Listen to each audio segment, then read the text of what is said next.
Hello everyone. So last lecture, पिछले lecture में ये दिक्कत हो गया था कि हम लोग बायोलॉजिकल क्लासिफिकेशन कर रहे थे, बट बीच में क्या हुआ कि ऑडियो डिस्कनेक्ट हो गया। तो क्योंकि नया सिस्टम है तो आई डिड नॉट अंडरस्टैंड कि ऑडियो डिस्कनेक्ट हो गया, कोई बताने वाला भी नहीं था। तो आई डिड ऑल दिस, ठीक है। मैंने पूरा क्राइसोफाइट्स, डाइनोफ्लैजिलेट्स, डायटम्स, सारी चीजें मैंने कर लिया था। मैंने यूग्लिनोइड्स तक कर लिया था, ठीक है। और आज का प्लान था कि आज इसके बाद का शुरू करेंगे, बट इतने अच्छे से समझाया था, बट एक भी ऑडियो कैप्चर नहीं हुआ। आई थिंक 26 मिनट्स के बाद सारा ऑडियो डिस्कनेक्ट हो गया था। And I explained all of this so in detail. It was so good. I enjoyed it very much, but turns out कि जो ऑडियो था वो रिकॉर्ड ही नहीं हुआ। तो आज देखो नोट्स तो बने हुए हैं, तो I'm not gonna write and explain again. I will of course explain it again, फिर से वैसे ही जैसे समझाया था वैसे ही समझाएंगे। बट नोट्स पे सिर्फ मतलब I'll explain it through the notes and also मतलब लिख के, ठीक है। लेकिन नोट्स तुम्हें मिल जाएंगे, ठीक है। नोट्स तुम्हें टेलीग्राम पे मिल जाएंगे, और यहाँ पे हम सिर्फ थोड़ा सा समझा देंगे तुमको, ठीक है। तो वैसे ही समझाएंगे जैसे जैसे कल समझाया था, बिल्कुल ही क्रिस्टली क्लियर हो जाएगा सब कुछ फिर से। तो मैं उस बात की टेंशन लेने की जरूरत नहीं है कि मैम समझाएंगे नहीं, बिल्कुल समझाएंगे, सारी चीजें समझा देंगे दोबारा से। लेकिन इस बार हमको लिखना नहीं पड़ेगा from scratch, because everything is already written, ठीक है। तो बस पिछला वाला वीडियो हम पूरा अपलोड कर दिए हैं, जहाँ पे मतलब 26 मिनट्स के बाद ऑडियो नहीं आ रहा है, वो वाला पार्ट भी अपलोडेड है। पूरा का पूरा video as it is upload है।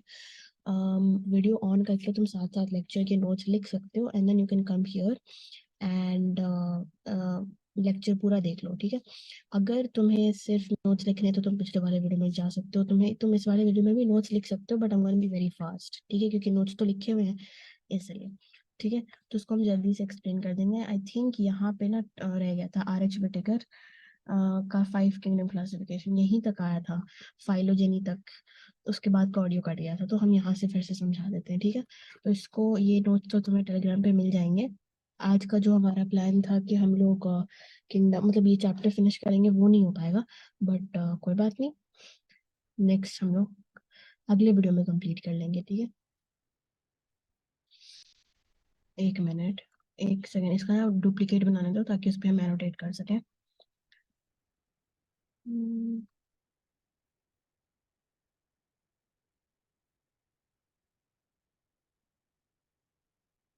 या ओके, परफेक्ट।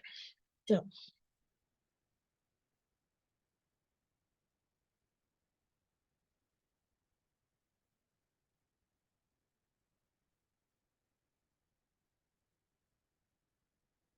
एक सेकेंड रुको। Let me just connect my pen to the laptop. तो बच्चों, तुम्हें सारे नोट्स मिल जाएंगे टेलीग्राम पे, और अगर तुम्हें ये वीडियोस पसंद आ रहे हैं, एंड ये पूरे के पूरे क्वालिटी नोट्स हैं, ठीक है। ऐसा तो नहीं है कि मैंने कोई भी पॉइंट मिस कर दिया हो या फिर कुछ पढ़ाया नहीं हो ठीक से, सारी चीजें तुम्हें अच्छे से समझ आ रही होंगी, आई होप। अगर तुम्हें कोई दिक्कत है तो प्लीज कमेंट करके बताना, we will be more than happy to help, ठीक है। ओके, देखो अ, चलो शुरू से थोड़ा सा एनोटेट करके समझा देते हैं, ठीक है। एक सेकेंड रुको, चलो देखते हैं। पहले तो हम लोगों ने बायोलॉजिकल क्लासिफिकेशन पढ़ा था। बायोलॉजिकल क्लासिफिकेशन में पहले हमने पढ़ा attempts of classification. Attempts of classification में हमने पहले 2 किंगडम क्लासिफिकेशन पढ़ा, जो कैरलेस लिनियस ने दिया है, नाम इंपॉर्टेंट है, ठीक है। और इसमें क्या हुआ कि जो, एक सेकेंड रुको, एक सेकेंड, सारे ऑर्गेनिजम्स को प्लांट्स और एनिमल्स में बस बाहर बाहर से देख के उन्होंने क्लासिफाई कर दिया था, ठीक है। उसके बाद क्या हुआ कि ऑब्वियसली आज हम 5 5 किंगडम, देखो ये तो हम पहला 2 किंगडम क्लासिफिकेशन का बात कर रहे हैं ना, लेकिन आज तो हम लोग 5 किंगडम पर पहुंच चुके हैं। तो बीच में जितने भी किंगडम्स आए हैं उन सब के बारे में हम लोग बात कर रहे हैं, ताकि हमें पता चले कि उन सब में दिक्कत क्या थी। क्यों 2 किंगडम क्लासिफिकेशन फेल हो गया, क्यों 3 किंगडम फेल हो गया, क्यों 4 किंगडम फेल हो गया, और कैसे 5 kingdom is the one that we are using today, ठीक है। तो अब 3 किंगडम पे देखो, थ्री किंगडम क्लासिफिकेशन में ये हैकल ने दिया था, साइंटिस्ट का नाम है, इसको याद रखना इंपॉर्टेंट है। अब देखो प्लांटे और एनिमेलिया शुरू से ही था, एक्स्ट्रा में इन्होंने प्रोटेस्टा जोड़ दिया। ठीक है, प्रोटेस्टा को हम आज के फाइव किंगडम क्लासिफिकेशन में क्या नाम देते हैं? Unicellular eukaryotes. क्या कहते हैं? Unicellular eukaryotes. देखो अभी हम फास्ट जा रहे हैं क्योंकि ये पहला वो वाला पार्ट है जिसपे ऑडियो कनेक्टेड था। ठीक है, तो थोड़ा सा रिवाइज करवा रहे हैं ताकि हम आर एच विटेकर के क्लासिफिकेशन पर जब पहुंचे तो हमें सब चीजें समझ आई। ठीक है, उसके बाद देखो, उसके बाद हम फोर किंगडम क्लासिफिकेशन के बारे में अगर बात करें तो फोर किंगडम क्लासिफिकेशन में जो प्रोटिस्टा, प्लांट, एनिमेलिया तो था ही, मोनेरा ऐड हो गया। ठीक है, मोनेरा ऐड हो गया, उसके बाद फिर हम फाइव किंगडम क्लासिफिकेशन में पहुंचते हैं जो कि हमारे अपने विटेकर साहब ने दिया था। विटेकर ने क्या कहा था कि प्रोटिस्टा, फंजाई, प्लांटे, एनिमेलिया, और उन्होंने मोनेरा में मोनेरा भी दिया था, है ना? पहले भी तो था मोनेरा। नहीं, इस बार उन्होंने मोनेरा भी अलग किया और फंगाई भी अलग कर दिया। ठीक है, तो पहले हमारे पास थ्री किंगडम में प्रोटिस्टा, प्लांटे, एनिमेलिया था, लेकिन फाइव किंगडम में हमारे पास मोनेरा एंड फंगाई ऐड हो गया, which made the classification much more effective, इसलिए आज हम उसे यूज करते हैं। इसके बाद अगर तुम इसमें देखो कि मोनेरा जो है, मोनेरा, ठीक है, मोनेरा को हम क्या कहते हैं? आगे पढ़ेंगे। मोनेरा को हम कहते हैं it is the sole member. यहाँ पे कौन है सोल मेंबर? यहाँ पे बैक्टीरिया है, और बैक्टीरिया भी दो टाइप के हैं, Archie bacteria and you bacteria. ठीक है, अब आर्की बैक्टीरिया समझाया है, आगे आगे समझाएंगे। ठीक है, ब्रीफली बता रहे हैं अभी कि आर्की बैक्टीरिया वो बैक्टीरिया होते हैं जो सबसे ज्यादा प्रिमिटिव है और वेराइटी ऑफ हैबिटेट में पाए जाते हैं। क्यों? क्योंकि इनका सेल वॉल अलग ढंग का होता है। ठीक है, यू बैक्टीरिया को हम कहते हैं ट्रू बैक्टीरिया। ठीक है, ट्रू बैक्टीरिया। चलो आगे देखेंगे उसको। फिर हम लोगों ने बात किया था एरिस्टोटल सर के बारे में। एरिस्टोटल ने सबसे पहले, एरिस्टोटल सर थे जिन्होंने साइंटिफिक बेसिस दिया। अब इसको याद कैसे रखोगे? सबसे पहले साइंटिफिक बेसिस किसने दिया था? तो देखो, एरिस्टोटल नाम है इनका, है ना? तो एरिस्टोटल में ए आता है, ए इज द फर्स्ट लेटर, है ना? तो ऐसे याद रखना कि जिनका नाम ए से शुरू होता है उन्होंने, वो फर्स्ट थे जिन्होंने साइंटिफिक बेसिस दिया, फर्स्ट गिवन साइंटिफिक बेसिस। ठीक है, तो who give the first scientific basis of classification? Aristotle. ठीक है, क्योंकि उनका नाम ए से शुरू होता है इसलिए उन्होंने पहले दिया था। याद रखने का तरीका है। Morphological characters. अब देखो यहाँ पे उन्होंने क्या किया, एक सेकंड रुको।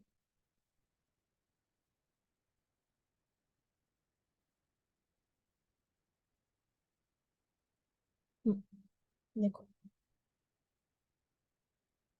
अब एरिस्टोटल सर ने मॉर्फोलॉजिकल कैरेक्टर्स के बेसिस पर उन्होंने ऑर्गेनिजम्स को प्लांट्स और एनिमल्स में तो डिवाइड किया ही था, लेकिन प्लांट्स में उन्होंने ऐसे क्लासिफिकेशन किया कि जो देखने में बड़ा हो उसको ट्री के अंदर डाल दिया, जो देखने में थोड़ा सा छोटा हो उसको श्रब्स में डाल दिया, और बाकी बचे हुए को हर्ब्स में डाल दिया।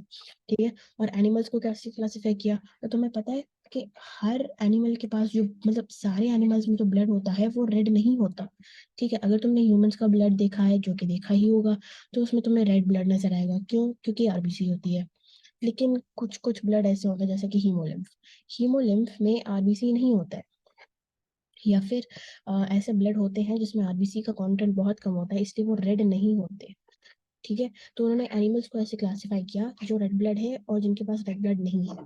ठीक है, तो ये एरिस्टोटल्स था, एरिस्टोटल्स वे ऑफ क्लासिफाइंग। ठीक है, उसके बाद फिर हम बात करते हैं एनसीईआरटी के हिसाब से, अगर हम बात करें तो ड्रॉबैक ऑफ लीनियस, है ना? ये लीनियस के सिस्टम का ड्रॉबैक क्या था? एक सेकंड रुको, देख लेते हैं माइक चल रहा है कि नहीं। हाँ, ड्रॉबैक ऑफ लीनियस। अब लीनियस ने क्या दिया था? Two kingdom classification. देखो फिर से शुरू करो। क्या बात किया था हमने कि कैरोलस लीनियस ने नाम दिया था ना? कैरोलस लीनियस ने टू किंगडम क्लासिफिकेशन दिया। थ्री किंगडम किसने दिया था? थ्री किंगडम किसने दिया था? हेकल। और फोर किंगडम जिन्होंने दिया था, फोर किंगडम किसने दिया था? फोर किंगडम के साइंटिस्ट का नाम इम्पोर्टेंट नहीं है। और फाइव किंगडम हमारे अपने विटेकर चाचा ने दिया था, तो आर एच विटेकर। ठीक है, तो नाम तुम्हें किसका याद रखना है? Three kingdom Haeckel, two kingdom Carolus Linnaeus and five kingdom R H Whittaker का याद रखना है। ठीक है।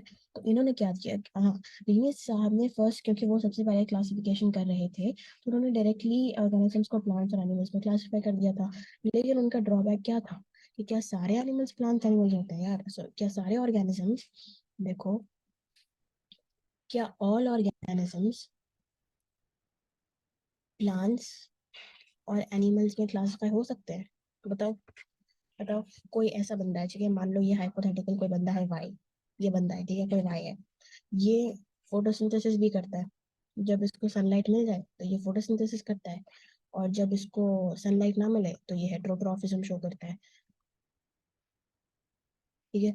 या फिर कोई ऐसा है जो, जिसके पास प्लांट्स के कैरेक्टर्स भी हैं और एनिमल्स के कैरेक्टर्स भी हैं, तो क्या तुम उसको प्लांट में रखोगे या एनिमल में रखोगे? बताओ।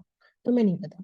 तुमने सिर्फ और सिर्फ दो क्लासिफिकेशन किया, सारे ऑर्गेनिजम्स तुमने प्लांट्स और एनिमल्स में क्लासिफाई कर लिया। क्या हर बंदा प्लांट है, हर बंदा एनिमल है? अगर किसी के पास एनिमल के कैरेक्टर्स भी हैं, प्लांट्स के कैरेक्टर्स भी हैं, तो उनको कहाँ रखोगे? तो वहां पे हमें एक एम्प्टी स्पेस मिल जाता है कि हम बाकी लोगों को कहाँ पे रखेंगे जो बोथ द कैरेक्टर्स शो करते हैं। ठीक है। तो तुम्हें फिर ऑब्वियसली टू किंगडम क्लासिफिकेशन का यही ड्रॉबैक था कि हम सारे ऑर्गेनिजम्स को प्लांट्स एनिमल्स में नहीं डाल सकते थे। ठीक है। जो system did not distinguish between eukaryotes and prokaryotes, obviously बात है। देखिए कि अगर आपने सारे के सारे ऑर्गेनिजम्स को, एक सेकेंड रुको, हाँ, अगर तुमने सारे ऑर्गेनिजम्स को प्लांट्स और एनिमल्स में डिवाइड कर दिया, तो तुम्हारा मेन कैरेक्टर यही था कि जो देखने में प्लांट लगे वो प्लांट, और जो देखने में एनिमल लगे वो एनिमल। क्या तुमने ये सोचा कभी कि यूकैरियोट और प्रोकैरियोट के बेसिस पे डिफरेंशिएशन करना चाहिए? या तुमने ये देखा कभी कि यूनिसेल्यूलर कौन है, मल्टी सेल्यूलर कौन है? या तुमने ये देखा कि सेल वॉल किसके पास है, सेल वॉल का कॉम्पोजिशन क्या है? कुछ नहीं देखा। तुमने सिर्फ देखा कि जो चलता चलता फिरता कोई एक कैट कैसे बनाते हैं, मान लो ये कोई बिल्ली है, तो तुम्हें लगा कि यहाँ ये चलता फिरता कोई जीवित जानवर है, तो तुमने उसको एनिमल में डाल दिया। और जो ऐसे ग्रो करता है ऐसे, उसको तुमने प्लांट में, बस तुम्हारा यही ग्रॉस बेसिक मॉर्फोलॉजिकल ये था। एक सेकंड रुको, एक सेकंड रुको, ठीक है, हम coming.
Okay, hello, sorry, can you hear मी?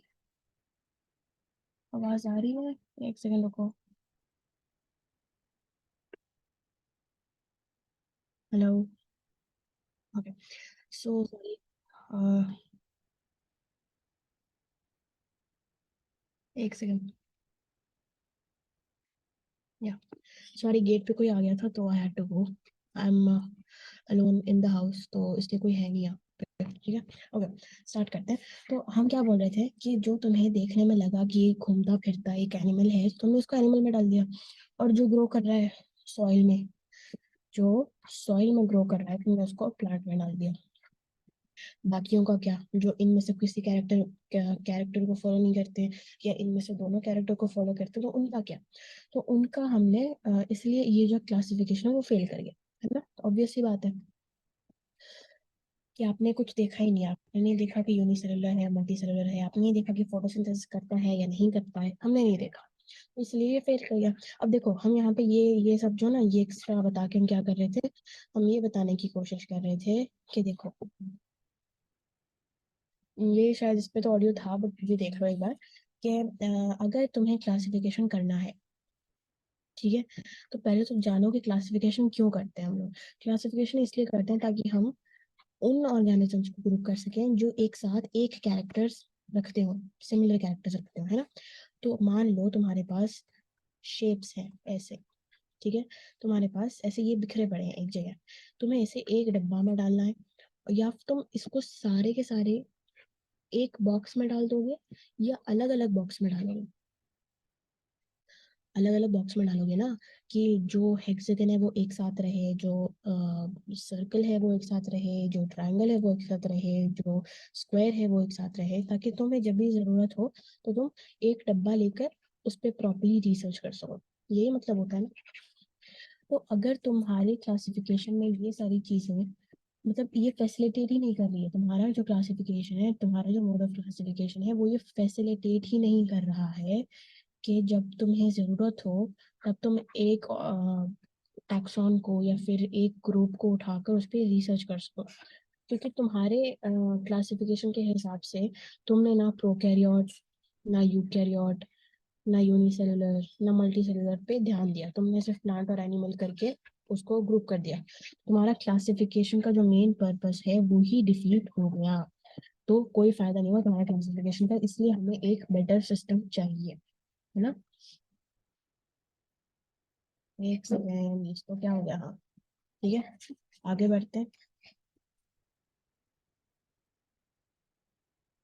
हम देखो, ये सब हम समझा चुके थे, टू किंगडम क्लासिफिकेशन तक भी हो चुका था। आर एच विटेकर साहब के क्लासिफिकेशन से शुरुआत करते हैं। तो आर एच विटेकर साहब ने बोला था, पहले तो देखो कि ये जो ईयर है वो इम्पोर्टेंट है। तो 1969 में हुआ था, मोनेरा, प्रोटिस्टा फंजाई, प्लांटियो, एनिमिलिया, ये 5 किंगडम उन्होंने दिया था। ठीक है, मेन क्राइटेरिया, अब देखो इनका क्राइटेरिया सबसे ज्यादा इंपॉर्टेंट है, क्योंकि ये क्राइटेरिया पहले किसी ने भी यूज नहीं किया था। तो पहले तो ये देखो कि उन्होंने सेल स्ट्रक्चर पे ध्यान दिया कि कैसा सेल का स्ट्रक्चर है, ठीक है। और फिर उन्होंने बॉडी के ऑर्गेनाइजेशन यानी कि थैलस ऑर्गेनाइजेशन पे ध्यान दिया कि कहीं मल्टी सेलुलर है, यूनिसेलुलर है, उनका बॉडी का बेसिक ऑर्गेनाइजेशन क्या है, उस पर ध्यान दिया। ठीक है, mode of nutrition, mode of nutrition कहीं वो ऑटोट्रॉफ तो नहीं है, कहीं वो हेटरोट्रॉफ तो नहीं है, और हेटरोट्रॉफ है तो सेप्रोट्रॉफिक है, या क्या है ना? कीमो है कि ऑटोट्रॉफ है तो फोटो ऑटोट्रॉफ है, या कीमो ऑटोट्रॉफ है ना?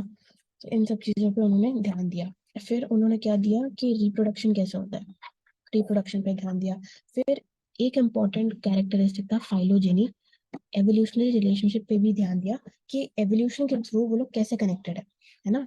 कि अगर कोई ऑर्गेनिज्म ए है, ऑर्गेनिज्म बी है, तो सबसे ज्यादा सिमिलैरिटीज उनकी, मतलब एवोल्यूशन के पॉइंट ऑफ व्यू से अगर देखा जाए तो उनके पास कितना सिमिलैरिटी है, तो उसके हिसाब से उन्होंने ग्रुप किया। तो अगर तुम एवोल्यूशन देख रहे हो तो तुम क्या ज्यादा इफेक्टिवली काम नहीं कर रहे हो? बिल्कुल कर रहे हो ना, क्योंकि तुमने एवोल्यूशन देख लिया है कि इनका कॉमन एंसिस्टर, तुमने एंसिस्टर ही देख लिया कि एंसिस्टर कितनों का कॉमन है।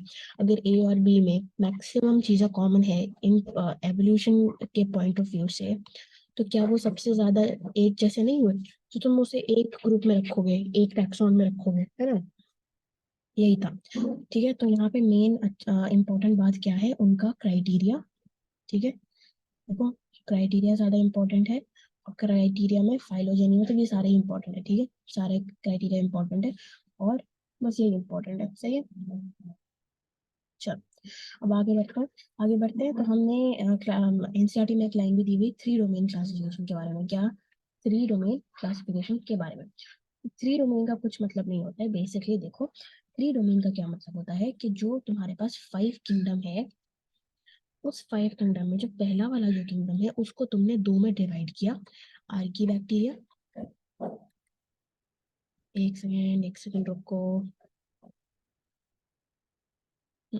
आर्की बैक्टीरिया और यू बैक्टीरिया, तो इसी को कहते हैं थ्री डोमेन, क्योंकि तुमने मोनेरा को ही फर्दर डिवाइड किया आर्की और यू में, वन एंड टू। ठीक है, और बाकी के तीनों आगे तीसरे डोमेन में, तो ये पहला डोमेन, ये दूसरा डोमेन और ये तीसरा डोमेन, तो थ्री डोमेन क्लासिफिकेशन। बस ये पता होना चाहिए कि थ्री, एक सेकेंड, पता होना चाहिए कि ये जो थ्री डोमेन क्लासिफिकेशन है इसको हम सिक्स किंगडम क्लासिफिकेशन भी कहते हैं, बस। और ये पता होना चाहिए कि पहला जो डोमेन है यानी जो मोनेरा है उसको हमने डिवाइड किया यू बैक्टीरिया और आर्की बैक्टीरिया में। ठीक है, यही पता होना चाहिए बस। ठीक है, अब देखो, अब हम एनसीईआरटी में ये कहती है, एनसीईआरटी ये कहती है कि जो अर्ली सिस्टम ऑफ क्लासिफिकेशन है उसमें bacteria, blue green algae, fungi, mosses, ferns, gymnosperm, angiosperm, सबको ही किंगडम प्लांटे में डाल दिया था, सारों को किंगडम प्लांटे। जबकि बताओ मुझे एक बात बताओ, कि क्या तुम्हें लगता है कि बैक्टीरिया प्लांट है? नहीं। क्या तुम्हें लगता है साइनोबैक्टीरिया प्लांट है? नहीं, क्योंकि इसके नाम में ही बैक्टीरिया है। क्या फंगाई प्लांट है? नहीं। तो ये सारे जो अर्लीस्ट सिस्टम ऑफ क्लासिफिकेशन है उसमें यही प्रॉब्लम थी कि जो प्लांट नहीं है उनको भी प्लांट में डाल दिया, क्योंकि वो एक आध कैरेक्टर जो है उनका सिमिलर है ना। तो ये बहुत ही बड़ी मतलब बहुत बड़ा प्रॉब्लम था ना, इसलिए हमें फाइव किंगडम क्लासिफिकेशन की जरूरत है। तो यहाँ पे बस ये याद रखो कि किंगडम प्लांटे में कौन कौन आता है। ठीक है, उसके बाद यहाँ पे तुम्हें एक असर्शन रीजन बन सकता है। ठीक है, एक असर्शन रीजन बन सकता है कि earliest system of classification included bacteria, blue green algae, fungi, moss, worms, gymnosperm, angiosperm in the kingdom Plantae। ठीक है, ये हो गया तुम्हारा assertion। ये क्या हो गया? ये हो गया हमारा assertion। और इसका रीजन क्या है, क्यों ऐसा किया गया था? क्योंकि presence of a cell wall. अब देखो, बैक्टीरिया में भी सेल वॉल है, ब्लू ग्रीन एल्गे में भी सेल वॉल है, फंगाई में भी सेल वॉल है, मॉस में भी सेल वॉल है, फर्न में भी है, जिम्नो में भी है, एंजियो में भी है। ठीक है, इसीलिए हमने इन सबको पहले क्या किया था, किंगडम प्लांटे में डाला था। ये असर्शन रीजन का सवाल बन सकता है कि all of them were included in kingdom Plantae because they had a presence of a cell wall। So assertion is correct, reason is correct, and assertion is the correct explanation of reason। ठीक है, question अगर आए, जो कि आने की probability है, उसको आप सॉल्व कर सकते हैं। ठीक है,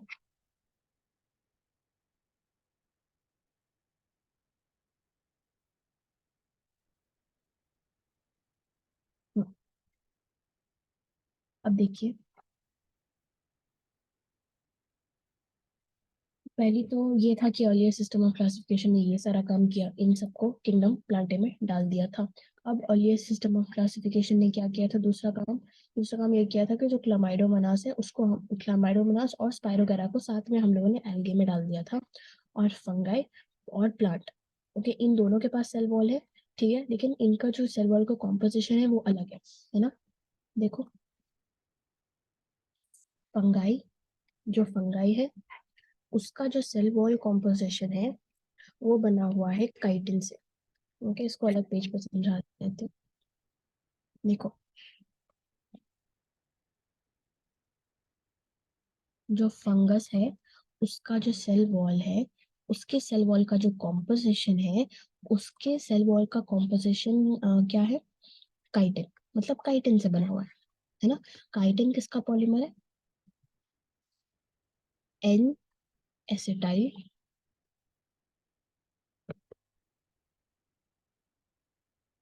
N acetyl glucosamine, N acetyl glucosamine. फिर जो हमारा बैक्टीरिया है, बैक्टीरिया वगैरह प्लांट है, उसका जो सेल वॉल है, इसके सेल वॉल का क्या कॉम्पोजिशन है? इसके सेल वॉल का कॉम्पोजिशन है सेल्यूलोज। ठीक है, ये एक होमोपॉलीमर है।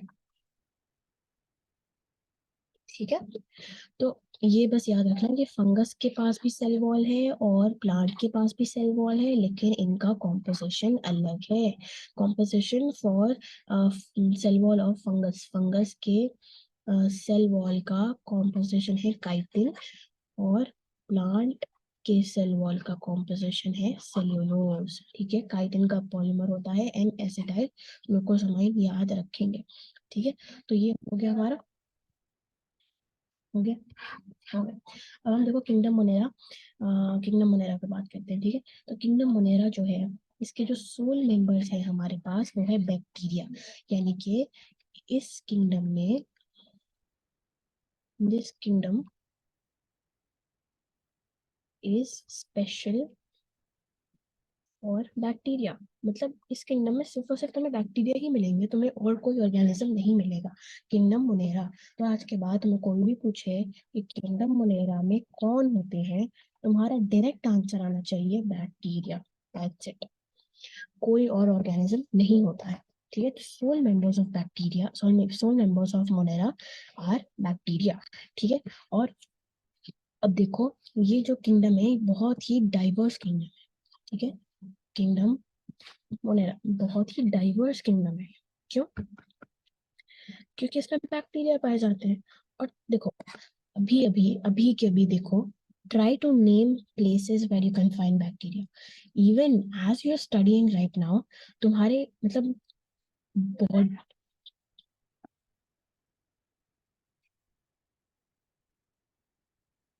एक मिनट,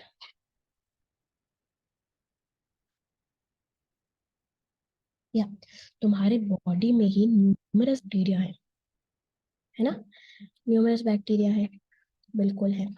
ठीक है, जैसे कि फॉर एग्जांपल तुम्हारा जो सीकम है, इसमें तुम्हें बहुत सारे सिम्बायोटिक बैक्टीरिया मिलेंगे, मिलेंगे, बिल्कुल मिलेंगे। तो तुम्हारे बॉडी में है, तुम बाहर जाओगे तो सॉइल में तुम्हें मिलेगा, है ना। हमें पता है, अगर तुमने पढ़ा हो तो सीवेज ट्रीटमेंट प्लांट में भी हम बैक्टीरिया यूज करते हैं। ठीक है, तो और कहाँ कहाँ पे बैक्टीरिया बनता है, फूड में तो होता ही है बैक्टीरिया, है ना। हर जगह होता है बैक्टीरिया। तो ऐसा तो नहीं कि बैक्टीरिया सिर्फ किसी एक पानी में ही पाया जाएगा, नहीं, पानी में है, बॉडी के अंदर है, हर जगह है। ठीक है, ओके।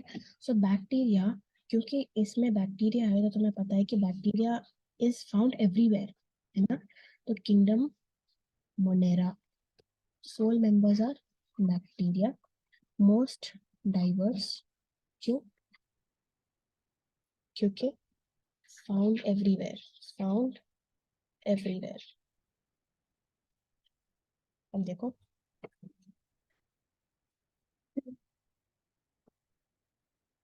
इनके पास ना, देखो, अगर ये अगर ये बैक्टीरिया हर जगह पाए जाते हैं, तो ऑब्वियस सी बात है कि इनका जो मेटाबॉलिक डाइवर्सिटी, मतलब इनके पास एक मेटाबॉलिक डाइवर्सिटी होगी,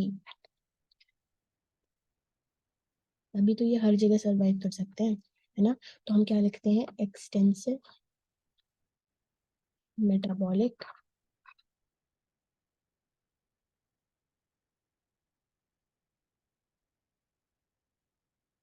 एक्सटेंसिव मेटाबॉलिक डाइवर्सिटी। ठीक है, क्योंकि अगर देखो, सुनो सुनो, अगर तुम्हें अलग अलग हैबिटेट में रहना है, तो तुम्हारे पास ये एबिलिटी होनी चाहिए कि तुम हर जगह सरवाइव कर सको। अगर तुम हर जगह सरवाइव कर सकते हो तो तुम्हारे पास मेटाबॉलिक डाइवर्सिटी होगी, तभी कर सकते हो, है ना। ठीक है,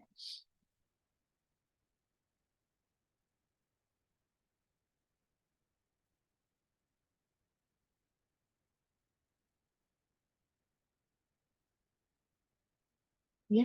तो तुम्हें पता है कि बैक्टीरिया है, बैक्टीरिया तो हर जगह रह सकते हैं, तो वो एक्सट्रीम हैबिटाट्स में भी रह सकते हैं, जैसे कि hot springs, desert, snow, deep oceans.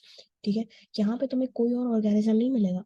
तुम्हें हॉट स्प्रिंग में कोई पैंडा नहीं मिलेगा, तुम्हें हॉट स्प्रिंग में कोई लेपर्ड नहीं मिलेगा, तुम्हें हॉट स्प्रिंग में कोई वर्टिब्रेट्स नहीं मिलेंगे, कोई नहीं मिलेगा। तुम्हें सिर्फ और सिर्फ एक बैक्टीरिया ही मिलेगा जो कि हर जगह सर्वाइव कर सकता है। क्यों? क्योंकि वो उसके पास एक अच्छी खासी मेटाबॉलिक डाइवर्सिटी है। हम बार बार इसलिए बोल रहे हैं कि तुम बार बार लिखोगे तो तुम्हें बार बार याद होगा और वो लंबे टाइम तक याद रहेगा। ठीक है। तो हॉट स्प्रिंग में तुम्हें मिलेगा, तुम्हें डेजर्ट में मिलेगा, स्नो में मिलेगा एंड डीप ओशंस में। तो जहाँ पे ये एक्सट्रीम हैबिटेट है, स्नो में इवन ह्यूमन सरवाइव नहीं कर पाते अनलेस कि उनके पास प्रॉपर स्वेटर्स हो, उनके पास हीटर हो, तभी वो सरवाइव कर पाते हैं, है ना। बैक्टीरिया वैसे ही सरवाइव कर जाएगा डीप ओशंस में, किसी इंसान को देखा है? नहीं, वहाँ पे स्पेशल ऑर्गेनिजम्स ही होते हैं। तो बैक्टीरिया आर वन ऑफ दो special organisms that can survive in extreme habitats. ठीक है। इसके बाद हमने शेप के बारे में बात किया। ठीक है। तो शेप बैक्टीरिया का एनसीईआरटी में दिया हुआ है और ये इंपॉर्टेंट भी है। तो जब भी तुम पढ़ो तो एनसीईआरटी से डायरेक्टली पढ़ लेना, वहां पे तुम्हें ये भी मिलेगा, डायग्राम के साथ पढ़ोगे तो ज्यादा अच्छे से याद होगा। ठीक है। तो पहला तो देखो शेप्स ऑफ बैक्टीरिया। ठीक है। पहला देखो स्फेरिकल। तो स्फेरिकल को हम प्यार से क्या कहते हैं? कॉकस। ठीक है। और इसका एग्जाम्पल इम्पोर्टेंट तो नहीं है, मतलब अगर आ गया तो ठीक है, बट हम क्योंकि पढ़ते हैं ना बायो, तो बायो को लिंक करके पढ़ा करो। तो क्या तुमने ये सुना है स्ट्रेप्टोकोकस? स्ट्रेप्टोकोकस सुना है? इसके नाम में ही कॉकस आता है। तो क्या तुम्हें इसका शेप पता चल गया? स्फेरिकल, है ना। तो हम नाम भी इस तरीके से किया है हम लोगों ने कि हम लोग उसको मतलब नाम ही, मतलब नाम में ही उसका शेप वगैरह उसकी प्रॉपर्टीज छिपी हुई होती है। फर्स्ट हो गया स्फेरिकल, उसके बाद देखो विब्रियो। ठीक है। विब्रियो को प्यार से हम क्या कहते हैं? Comma shape. क्यों कॉमा शेप कहते हैं? क्योंकि ये कॉमा जैसा दिखता है, ये कॉमा है ना। ये पूरा कर लो, ये बैक्टीरिया बन गया, ये कॉमा है।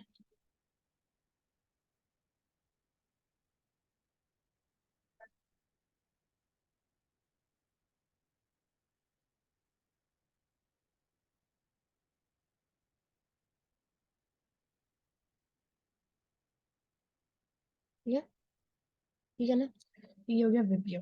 अब नाम तुमने सुना है? कोलेरा कौन सा बैक्टीरिया कॉज करता है? Cholera, cholera is caused by Vibrio cholera. नाम में ही छिपा है विब्रियो यानी कि कॉमा शेप। ठीक है। अब तीसरा देखो, तीसरा तीसरा है हमारे पास, हमने स्पेरिकल बात कर लिया, कॉमा शेप बात कर लिया, अब हम बात करते हैं बैसिलस। बैसिलस मतलब ब्रॉड शेप। ठीक है। रॉड शेप का मतलब क्या होता है यार? सिंपल रॉड जैसे शेप का होगा आगे,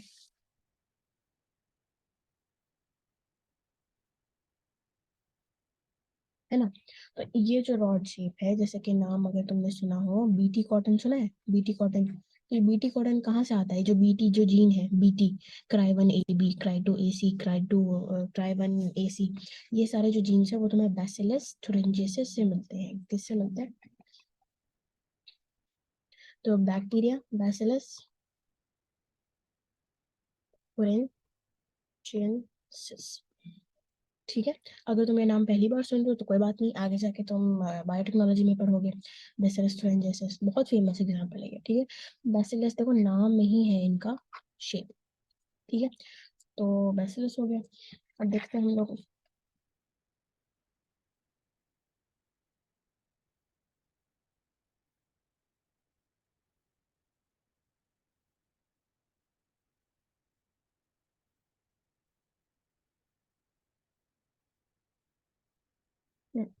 हमने क्या क्या बात कर लिया देखें। हमने बात कर लिया स्फेरिकल, हमने बात किया rod shape, staphylococcus, streptococcus, bacillus thuringiensis bacillus, common shape vibrio, vibrio cholera. हो गया। ओके। ये बात तुम्हें अच्छे से समझ आ गई होगी क्योंकि ये तो पहले भी हम लोग पढ़ चुके हैं, एयर टेंथ वगैरह में। ठीक है। उसके बाद अब देख रहे हो तुम कितनी डाइवर्सिटी है इनमें, शेप भी अलग अलग है। शेप अलग अलग है, अलग अलग जगह में पाए जाते हैं, इतनी इतनी ज्यादा डाइवर्सिटी है इस पर्टिकुलर किंगडम में। ठीक है, अब देखो बैक्टीरिया के बारे में बात करें थोड़ा सा जनरल कैरेक्टरिस्टिक, उसके बाद फिर हम लोग मोनेरा का, तुम्हें पता है ना, हमने डोमेन क्लासिफाई किया था ना, आर्की बैक्टीरिया और ईयू बैक्टीरिया, तुम्हें पता ही है ना। तो पहले हम जनरल कैरेक्टरिस्टिक्स बात कर लेते हैं, उसके बाद फिर हम डोमेन वाइज डिस्कस करेंगे। और देखो यहाँ पे कि बैक्टीरिया जो है वो प्रोकैरियोट्स हैं, ये तो हमें पता है भैया, बैक्टीरिया प्रोकैरियोट है, ये किसको नहीं पता, सबको पता है बैक्टीरिया प्रोकैरियोट है। और देखो प्रोकैरियोट्स का एक वाहिद ग्रुप है मोनेरा, वाहिद मतलब वन एंड ओनली। ठीक है, प्रोकैरियोट्स का वन एंड ओनली ग्रुप है मोनेरा। इसके बाद जो ग्रुप आता है प्रोटिस्टा, उसमें तुम्हें यूकैरियोट्स मिलेंगे। और यूकैरियोट्स भी कैसे, यूनिसेल्यूलर यूकैरियोट्स। ठीक है, इसलिए प्रोकैरियोट्स और बैक्टीरिया का ये इकलौता ग्रुप है मोनेरा। ठीक है, ओके। अब आगे बढ़ते हैं कि देखो, हमें नॉर्मली क्या लगता है, हमें नॉर्मली क्या लगता है कि बैक्टीरिया है ना, प्रोकैरियोट है, तो हमें क्या लगता है कि सिंपल होना चाहिए, क्योंकि प्रोकैरियोट है ना, न्यूक्लियस तो है नहीं, न्यूक्लियस मतलब न्यूक्लियो ये है, तुम्हारे पास न्यूक्लियर मटेरियल है सिर्फ। तो हमें नॉर्मली क्या लगता है कि सिंपल होना चाहिए ऑर्गेनिज्म, एज एन ऑर्गेनिज्म ये एक सिंपल ऑर्गेनिज्म होना चाहिए, लेकिन ऐसा नहीं होता, ये सबसे ज्यादा कॉम्प्लेक्स यही लोग होते हैं, कॉम्प्लेक्स बिहेवियर होता है इनका। ठीक है, और ये सबसे ज्यादा extensive metabolic diversity show show करते हैं, जो कि हम तुमको बता चुके हैं। अब देखो कॉम्प्लेक्स बिहेवियर, ये तुम याद करने की जरूरत है क्या कि कॉम्प्लेक्स बिहेवियर शो करते हैं, बताओ मुझे, याद करने की जरूरत है तुम्हें कि बैक्टीरिया शो कॉम्प्लेक्स बिहेवियर, ये बात याद करने की जरूरत है? नहीं। क्यों? क्योंकि तुम्हें पता है कि हर किस्म के हैबिटेट में ये तुम्हें नजर आएंगे, चाहे वो कोल्ड हो, हॉट हो, स्प्रिंग हो, कैसा भी हैबिटेट हो, वो तुम्हें हर जगह नजर आएंगे। तो अगर कोई बंदा तुम्हें हर जगह नजर आ रहा है तो वो कॉम्प्लेक्स होगा थोड़ा सा, मतलब उसका जो बिहेवियर है वो थोड़ा सा कॉम्प्लेक्स है, ताकि वो हर जगह सर्वाइव कर सके। उसका क्या कहते हैं, मेटाबॉलिज्म भी थोड़ा अलग किस्म का होगा, कि वो हर जगह सरवाइव करने में हेल्प करता हो, है ना। तो तुम्हें इस बात को याद करने की जरूरत नहीं है, लॉजिकली पढ़ोगे तो लॉजिकली तुम्हें समझ आएगा और याद भी रहेगा। ठीक है, किधर चला जाता है ये। हम्म, देखो, तो ये तुम्हें नोट्स में मिल जाएंगे, ठीक है, ये सारा का सारा तुम्हें नोट्स में मिल जाएगा। अब देखो आगे, अब देखो, एक सेकेंड रुको। हम्म,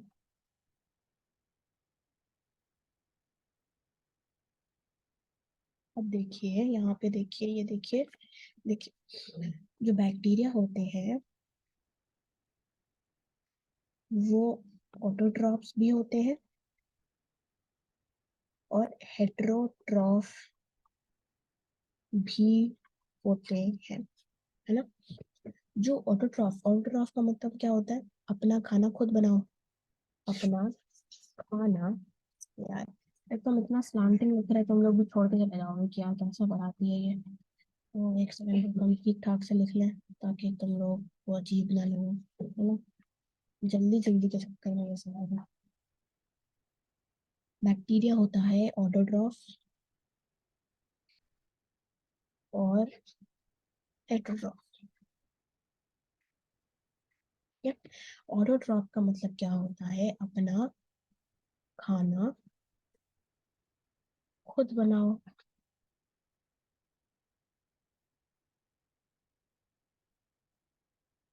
है ना। और हेटेरोट्रॉफ का क्या मतलब होता है, depend on others for food.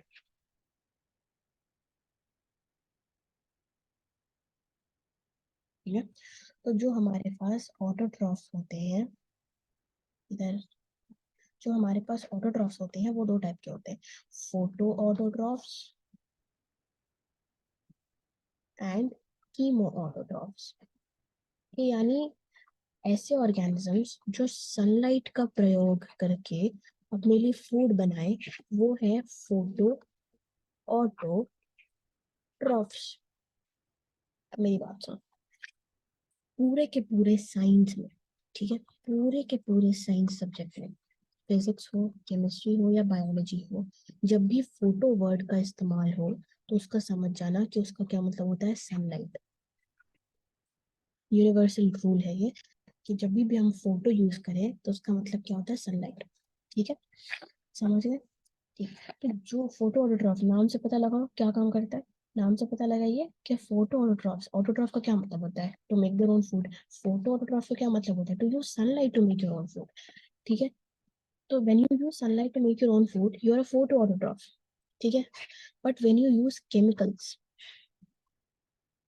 To make your own food you are a chemo autotroph. ठीक है, तो ये बात अब तुम्हें समझ आ गई है कि फोटो ऑटोट्रॉफ्स होते हैं और कीमो ऑटोट्रॉफ्स होते हैं। अब देखो, जो हेट्रोट्रॉफिक बैक्टीरिया है ये सबसे ज्यादा होते हैं, मैक्सिमम इन नंबर। मतलब देखो, बैक्टीरिया में सबसे ज्यादा अगर पाया जाता है तो वो ऑटोट्रॉफ नहीं होता, वो हेट्रोट्रॉफ होता है। और हेट्रोट्रॉफ में हेट्रोट्रॉफ होता है। ठीक, चलो अब नोट्स देखते हैं कि हम लोग कहाँ तक पहुंचे हैं। हम्म, ठीक है, तो ये तुमने मेन चीजें हमने पढ़ ली थी। अब देखिए हम बात करते हैं आर्की बैक्टीरिया और यू बैक्टीरिया के बारे में। ठीक है, तो पहले देख लो, आर्की बैक्टीरिया और यू बैक्टीरिया हार्श हाइब्रिड में पाए जाते हैं। ये सब PYQ है। अब यूनिक सेल वॉल, ठीक है, अब देखो उसको समझाते हैं हम, अच्छे से समझाएंगे आपको, है ना।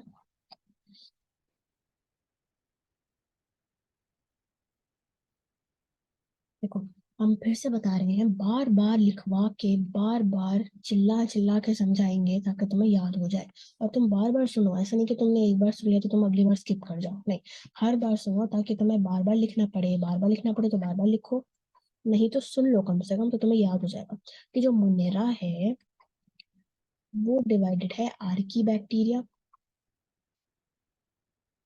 और यू बैक्टीरिया में। ठीक है, अब देखो पहले हम बात करते हैं आर्की बैक्टीरिया के बारे में।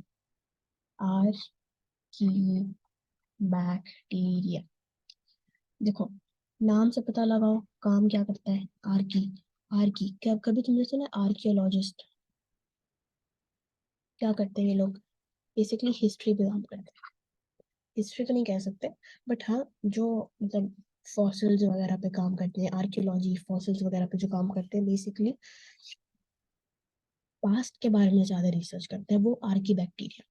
यानी क्या तुम इनको कहीं ना कहीं, आर्की बैक्टीरिया यानी आर्कियोलॉजिस्ट या जो लोग आर्कियोलॉजी पे काम करते हैं, क्या कहीं ना कहीं वो ओल्ड चीजों से रिलेट करते हैं, है ना। तो तुम अब रिलेट करो कि आर्की का क्या मतलब है। आर्की, आर्की का क्या मतलब होगा, आर्की का मतलब होता है ओल्ड। ठीक है, तो अगर तुम्हें कोई बैक्टीरिया मिल जाए जो ये कहता हो कि मान लो ये तुम्हें घूमता फिरता एक बैक्टीरिया मिल जाए, भाई यार एक सेकंड रुको। मान लो तुम्हें घूमता फिरता एक बैक्टीरिया मिल गया और तुमने उससे पूछा कि तुम कौन हो, तो वो कहता है ये कि मैं आर्की बैक्टीरिया हूँ। ठीक है, तो तुम्हें इमीडिएटली क्या समझ आना है कि these are the oldest kind, oldest bacteria.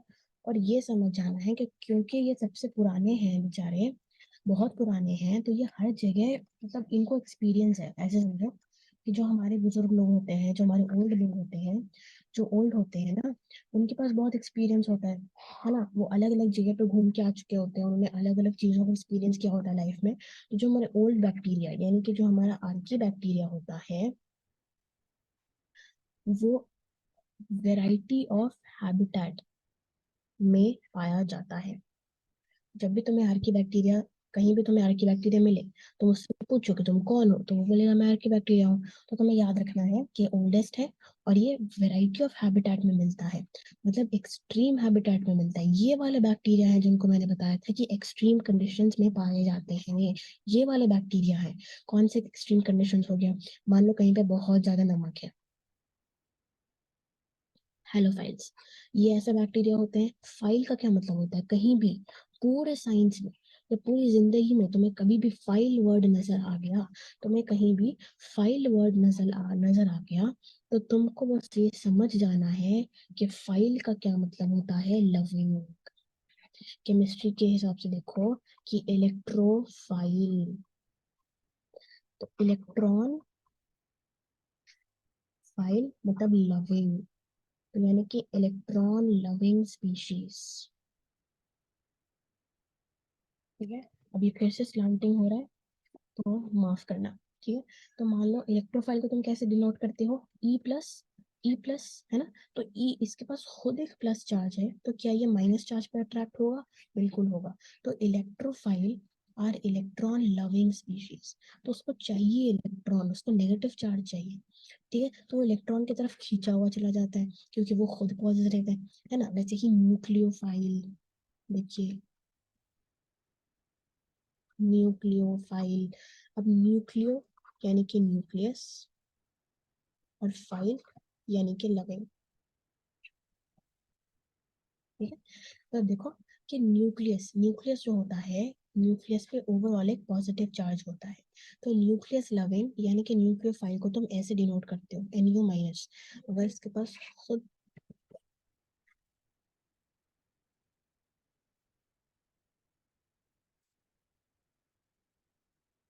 अगर अगर NU माइनस से डिनोट करते हो, तो अगर इस बंदे के पास खुद ही माइनस है, तो क्या वो प्लस चार्ज पे अट्रैक्ट होगा? बिल्कुल होगा। तो इसीलिए न्यूक्लियोफाइल कहते हैं, क्योंकि वो प्लस चार्ज को अट्रैक्ट करता है, और प्लस चार्ज किस पे होता है? न्यूक्लियस पे। ठीक है, ये बात हमें समझ आ गया। अब देखो, वैसे ये तो हम डायरेक्टली मतलब समझा दिए कि फाइल का मतलब क्या होता है। वैसे ही ये समझो, तो ये जो हमारे आर्की बैक्टीरिया होते हैं, ये वही बैक्टीरिया है।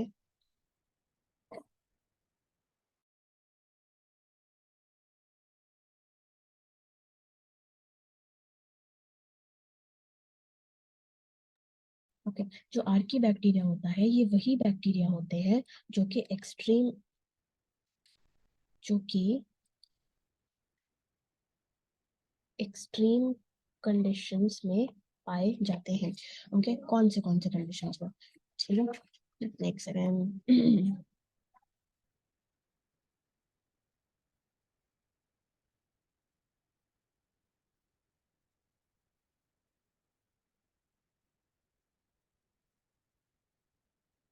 देखो देखो देखो देखो, आपके बैक्टीरिया, तो अगर कोई बैक्टीरिया तुम्हें सॉल्टी एरियाज में मिलता है, तो उसको हम कहते हैं हैलोफाइल। हैलो, हाँ, केमिस्ट्री में ये भी होता है कि हैलोजन। हैलोजन तुमने सुना होगा, जो सॉल्ट मतलब जो सॉल्ट बनाते हैं, है ना, AgCl, AgBr, NaCl। तो ये जो होते हैं ना, ये हैलोजेंस होते हैं। पता है ये तुम्हें, ग्रुप 7 की, है ना। तो ये हैलो का मतलब होता है सॉल्ट। ठीक है, तो ये कहीं भी तुम्हें सुन जाए, कहीं भी तुम सुन लो हेलो, तो हेलो का मतलब होता है सॉल्ट, और फाइल का मतलब होता है लविंग, है ना। तो हेलोजन लविंग यानी कि ये हेलोफाइल्स होते हैं। ओके, सेकंड, सॉल्टी एरियाज में मिलते हैं, तो तुम उनको क्या कहोगे, प्यार से क्या बुलाओगे? हेलोफाइल। अगर तुम्हें मार्शी एरियाज में मिले तो, अगर मार्शी एरियाज में मिले तो उनको प्यार से ये बुलाओगे, मेथनोजेंस। ठीक है, मेथनोजेंस। क्यों? क्योंकि ये प्रोड्यूस करते हैं methane, produce methane found in ruminants, या फिर ऐसे लिखो, found in gut of ruminants, found in gut of ruminants। ठीक है, अब ruminants क्या चीज है भाई, ये क्या बला है? ruminant का क्या मतलब होता है? कैटल, कैटल, गाय भैंस बफेलो, ये सारी चीजें। ठीक है, तो इनके गट में मिलते हैं, और ये जो है ये प्रोड्यूस करते हैं मीथेन गैस। ये बात इंपॉर्टेंट है, ये याद रखो, और ये याद रखो, और इनका नाम याद रखो। ठीक है, अब हाँ, एक सेकंड रखो। एक तो इसको क्या चीज है भाई, अ,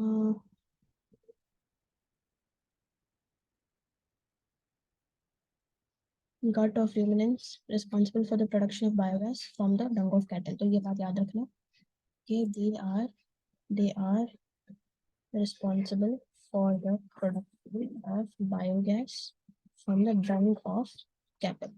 ठीक है, तो मैं 3 बातें याद रखनी है मेथनोजेंस के बारे में, और ये पीवाईक्यू आ चुका है, ये इंपॉर्टेंट है। पीवाईक्यू में आ चुका है कि मार्शी एरियाज में जो तुम्हें बैक्टीरिया मिलता है उसको हम मेथनोजेंस कहते हैं। They are found in the gut of ruminants जिसको हम प्यार से कैटल भी कहते हैं। ठीक है, and they are responsible for the production of biogas and for the production of biogas from the dung of cattle. ठीक है, अब आर्की बैक्टीरिया तुमने देखा कि ये अलग अलग जगह में, एक और ये है मार्श एरियाज। अगर ये तुम्हें कहीं हॉट स्प्रिंग्स में मिल जाए तो इसको हम कहते हैं थर्मो एसिडोफाइल। थर्मो एसिडोफाइल अच्छे से लिख लीजिए, thermo acidophile.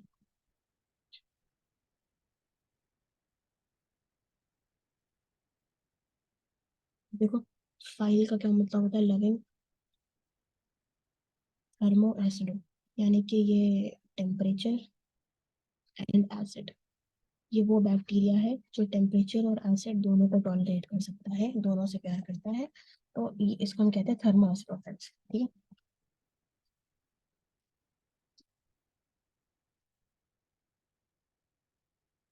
Archie bacteria have a unique cell wall. अब इन ये क्योंकि ये वैरायटी ऑफ हैबिटेट यानी कि अलग अलग, क्योंकि ये अलग अलग हैबिटेट में पाए जाते हैं, इनका रीजन क्या बनता है, इनके पास एक सेल वॉल होता है जो कि डिफरेंट होता है फ्रॉम अदर बैक्टीरिया। ठीक है, समझो, समझे, समझे क्या समझ लो। अब इसका असर्शन रीजन बन सकता है कि आर्की बैक्टीरिया हैव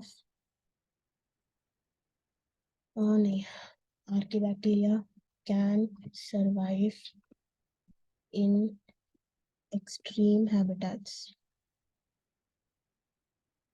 ठीक है, ये बनेगा तुम्हारा असर्शन, और रीजन ये है कि they have a unique cell wall structure that is different from other bacteria.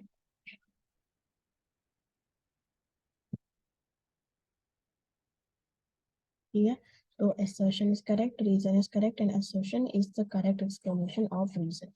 ठीक है, ये बनेगा तुम्हारा क्वेश्चन अगर यहाँ से आया तो। ठीक है, क्योंकि आजकल स्टेटमेंट बेस्ड क्वेश्चंस बहुत ज्यादा आते हैं, तो इट्स इम्पोर्टेंट कि हमें ये पता हो। सही है, ओके। अब हम बात करते हैं यू बैक्टीरिया के बारे में। तो इसका नेक्स्ट वीडियो में हम लोग यू बैक्टीरिया से स्टार्ट करेंगे। ठीक है, तो बस आज का वीडियो इतना ही है, आर्की बैक्टीरिया तक ही हम लोग कर पाए हैं। इमीडिएटली इसके बाद यू बैक्टीरिया वाला वीडियो आ जाएगा, and we will complete kingdom protista also in the next video. उसके बाद फिर अगली वीडियो में हम लोग kingdom fungi and virus viroid and prions के साथ पूरा चैप्टर कंप्लीट कर देंगे। ठीक है, थैंक यू।